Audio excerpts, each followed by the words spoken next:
part 2 to yesterday's video. So I'm going to be talking about raw reality of organic dropshipping from a 5-figure organic dropshipper. So I'm going to just mention a few extra things I didn't yesterday, and I've also got a product to feature in the video just to kind of give an example of what I'm talking about. So yesterday, I mean, you can go watch yesterday's video back if you want the extra information, but just sort of to cover it, I was talking about like sort of getting started and the reason why you choose to do organic in the first place. So now today I'm going to start kind of talk about like the next steps and what's kind of important for you to do. So I think one of the most important things with organic dropshipping, and I've struggled with it myself, but it's definitely something you need to do, is getting like organized. And I've spoke about it in a lot of my other videos, but having a really like detailed to-do list. And I'm not talking just like literally, you know, do this, do that, and then, you know, stuff like that. I'm talking like literally labeling the tasks and grouping them into sections. So it might sound complicated, but it really doesn't. It's really not too complicated. It takes me around about 10 minutes, 10, 15 minutes of a night time, which I do obviously for the next day. But I'll literally group it into like editing, filming, and then if I've got like some main tasks that I need to get done that day, I'll put the main tasks on like a sort of a pinned part of the to-do list in a sense. But I do all my to-do list on paper as well, but obviously it's completely up to you. I know like a lot of people prefer digital accounts, but I've just generally been a paper guy. I don't really know why, but it just kind of becomes more natural to me. I just prefer to do it that way. But yeah, I think staying organised is one of the most important things, and it's something you have to get stuck onto, because especially when you sort of get to the next level, when you're really trying to scale, you're really trying to like achieve big numbers. Like me right now, I'm going for 6 figures this year, so I've got like a lot to do and a lot to think about. I just physically can't remember all my tasks, and I can guarantee you're not going to remember all your tasks. Like, it's actually crazy.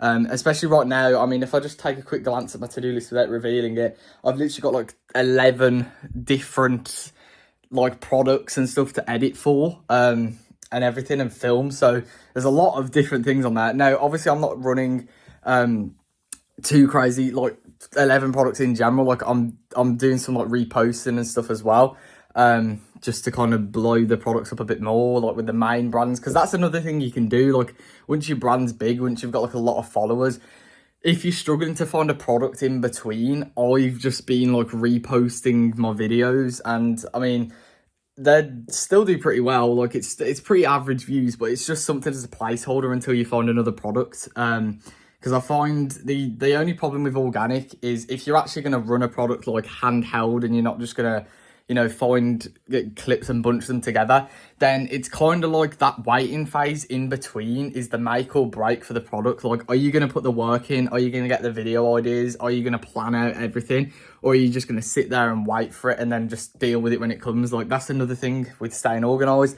You need to make sure that you need to like plan out your products and plan out your videos, and especially when you've got a new product coming in, you need to make sure that everything's ready, because I really struggle with that sometimes. If like, for example, I don't have video ideas, like that's what I'm really trying to do at the moment, just get loads of video ideas. If I don't have video ideas for my product, then it's like I get lost, and that's when you become unmotivated and just don't put as much work in for the product. So you want to make sure that you're always organized, both with your day and your tasks, but also with your products and your videos for your products as well. Now, the product I'm going to feature in the video is a very like, not stereotypical dropshipping product, but it's very known in the space, hence why I'm going to feature it. So that is this little truck right here. So it was actually targeted as a couple's like cart kind of thing, and it was like basically this product. It was more of like, it's not like a really brandable product in a way. It was more of like I can't really think of the word for it off my mind, but it was more of like a pump and dump product kind of. I know like there's a few people who've posted on YouTube about it. I know there's one of the people in the space has made like 20k with it when it was blown up. But yeah, like it was one of those products that was kind of pump and dump, but it was something that was going to make some good money. And then kind of just, yeah, it's kind of died out now. I haven't really seen it for a while. But I mean, the reason I feature it is because it's like, basically it's one of these products, right, that if they're going viral, and like it did, it went really viral, if you know what you're doing, then you can just jump on, like literally jump on the bandwagon with it. And that's one thing you want to like learn by just basically going and finding viral products, and even if they're like old now, at least just practicing filming, and you kind of get the aspect of it, but like noting down video ideas and just generally researching into the game, seeing what's working, who's doing it, stuff like that is really going to help. Now that's like one of the most probably annoying tasks in organic, I'm not going to lie, like just having to scroll through you know, your burner or just like your research accounts, because I do have some accounts as well. Well, not really accounts dedicated to it, but more just the accounts for my product. In the niche of the product, I'll have research for like the niche, so you know what's going viral at the moment, stuff like that. One of the most annoying tasks in organic, especially if you don't like scrolling on TikTok or just social media in general, which I don't, but it's just all part of the game, you know. And the way you got to look at it is it's not like mindlessly scrolling, it's focused and sort of, you know, in like the mindset of the scrolling. You're not just like going through your phone mindlessly. And obviously if you end up doing that, then stop right away and just like take a break from it.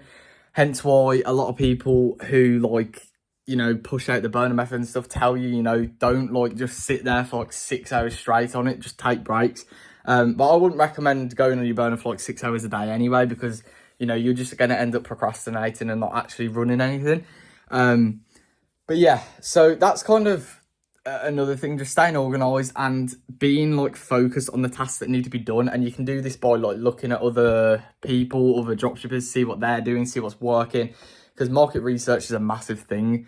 But yeah, I think like the couples cart, the products here, kind of thought out the box as well, really, because if you think about it, it is just a little RC truck, nothing really too special about it. But the way they marketed it was like the boyfriend bringing the girlfriend gifts in like the back of it, like right here, and like chocolates and stuff. And because the couples niche is like quite a relatable niche for a lot of people, it's basically like this thing where it's just going to go viral just because people are going to be like tagging their boyfriends, tagging their girlfriends, and sort of, yeah, it kind of just builds up like that. But that's also another reason why it's more of a gimmicky product in a way, because it was just like, you know, it's cool at the start, you know, seeing this kind of thing, but then after a while it's just a little bit boring for people.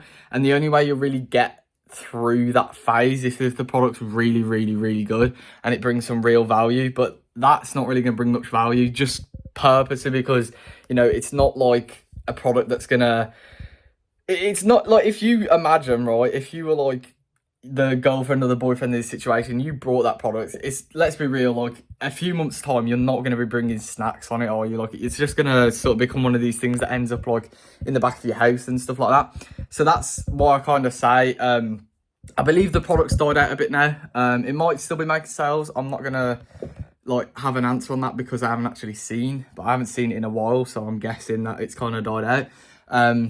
But either way, I'd say products like that are good for beginners because, I mean, like, first of all, it's an RC car, so it's not exactly the most boring thing to film with. I'm not going to lie, you know, it's pretty fun to film with. But another thing is that, like I say, because it was going viral already, there's already, like, the viewer base for it. And even if it's gimmicky, it's still something good to start filming with. And if you make, like, a quick buck with it, especially at the start, I mean, if you're, like, more advanced and you've been doing this for a while now and you've actually made some money already, like, decent money, talking like, you know, over 1k, I wouldn't really, I mean, I'm not saying don't test products like that, but don't like look like specifically for products like that. Like, you know, if there's a better option, then go for it. But it's better for beginners because, you know, if you want to go and sort of get a product that's just going to make you some good money or, you know, some decent money just straight off the bat, so you get an idea for the game, you get, you know, that first little experience of sales and stuff, because that's really motivating, then yeah, sure, go ahead for it. Obviously probably not this product now, but a product similar to it. But yeah, I mean, that's like basically the basis of everything, because, you know, it's, you want to just look for things that are going to be able to get you started, you know. Like the reason I started, I said this in the last video as well, so if you already watched the last video, sorry for repeating myself, but basically the reason I started was, or carried on even, is because like my first product or second product or something like that was like actually making me sales. And I was like, you know, I'd gone from making no sales at all with a clothing brand to actually making money, and it was pretty insane. And that's kind of all because the first product that I picked was a product that was going viral and a product that was intrinsically viral as well. So it had a wave factor. So yeah, it didn't really have a niche either, but you know, if it's got a niche as well, then it's even better. So yeah, I think that's probably it, you know, for now. If you want to see anything else, you want to know anything else about like raw reality of organic, anything I haven't really mentioned, then please let me know. I've opened my Instagram as well now, my personal Instagram. I've had a few DMs already, so you know, I'm happy to help as much as I can. So yeah, hit me up on the Instagram if you want to like get some help or something, or just have any questions. But yeah, thank you for watching. I'll be posting daily, so if you want to subscribe and see some more videos like this and some different files, then please do. But yeah, thank you for watching, and I'll see you in the next video.